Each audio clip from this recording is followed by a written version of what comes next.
It's fascinating how a life can be completely logical, completely structured, and then one moment, one event, just flips it all upside down.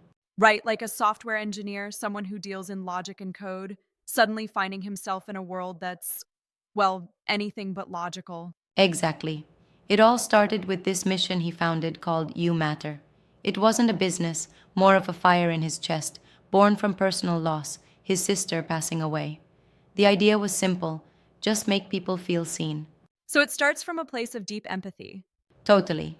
But then things get strange.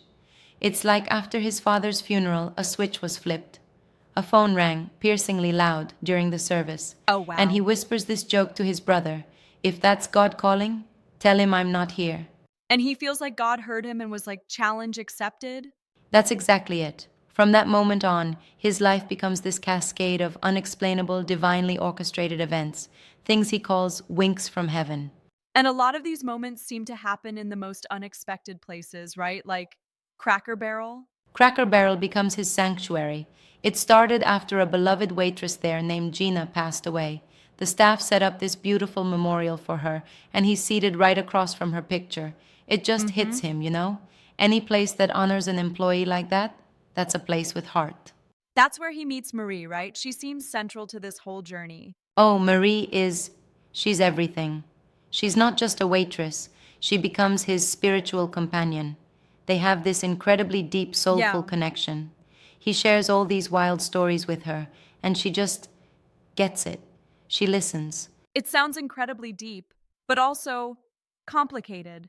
I mean, he has a wife, she has a fiance. Was it difficult to navigate that line between a profound spiritual connection and, well, reality? That's the thing. It was so complicated. He describes it as going from soulmates to situationships to great friends without benefits. He knew the friendship could really only exist within the walls of Cracker Barrel, but the connection was undeniable. He even wrote her a fake check for $1 million. Wait, what? $1 million check? Yep, he hands it to her and says, "There will come a time when we meet again, and you'll be able to cash this." He genuinely believed the story of his life was so impossible, so guided, that one day it would be worth that. And the universe just winks back at him, right? Because the very next day, The very next day, another customer gives a waitress a fake $1 million bill and they pin it up in the kitchen. It's like it's like a constant confirmation. these confirmations, these synchronicities, they just keep piling up, don't they? It's relentless. It's almost overwhelming. Take the selfless clause. In the span of a few days, three different people bring up the exact same scene from the movie The Santa Claus. The line where Tim Allen tells his son, "You're one of the most selfless people I know." Three different people, same obscure line from a movie. That's wild. It gets wilder. The same day Marie, the waitress, mentions it for the third time, a woman walks in and sits right in front of him, wearing a shirt that just says selfless. No way. That's not a coincidence. That's a message written in neon signs. Exactly. Or the story about the book, The Prophet. A patient tells his nurse sister about this book that helped his family heal after a tragic loss. She goes home, and her son already has the Okay. book. Then the author is playing Wii Jeopardy with his family that night, and what's the clue?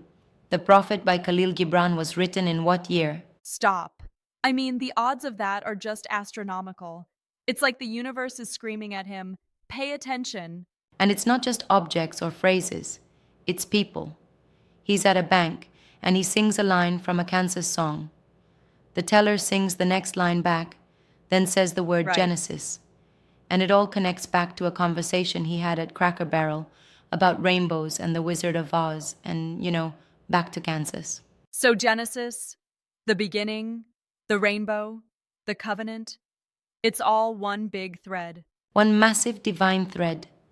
And then that same bank teller, who has never met him before, looks him dead in the eye and says, "You're Barney," And he performed as Barney the dinosaur for 30 years.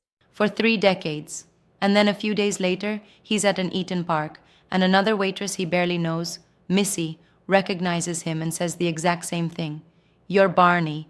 It's this 3 point connection. Rainbow, Kansas, Barney. It's dizzying. So, how does he even process this? Does he see himself as some kind of psychic or medium? He's very careful with that. He calls himself a partial medium. He doesn't seek it out, but he'll get this overwhelming urge to say something to someone, and it lands like an arrow to their heart. Like the story with Melanie. Exactly. He sings happy birthday to her 2 years in a row at the same restaurant, a crazy coincidence in itself.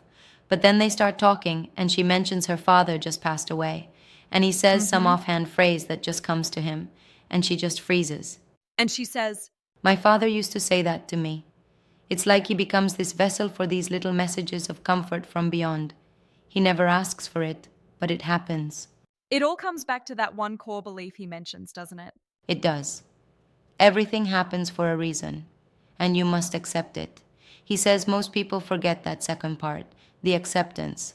Whether it's Right. good or bad, you have to accept it to move forward. So after all this, all these signs and stories, he doesn't see himself as the main character. He sees himself as what? A supporting character. He truly believes he's just a supporting character in the stories of all these people he meets. There to show them that God exists, that there's a plan. He's the chicken in the soup, but everyone else is the main ingredient. It's a beautiful, humbling way to see a life that's been so unbelievably extraordinary.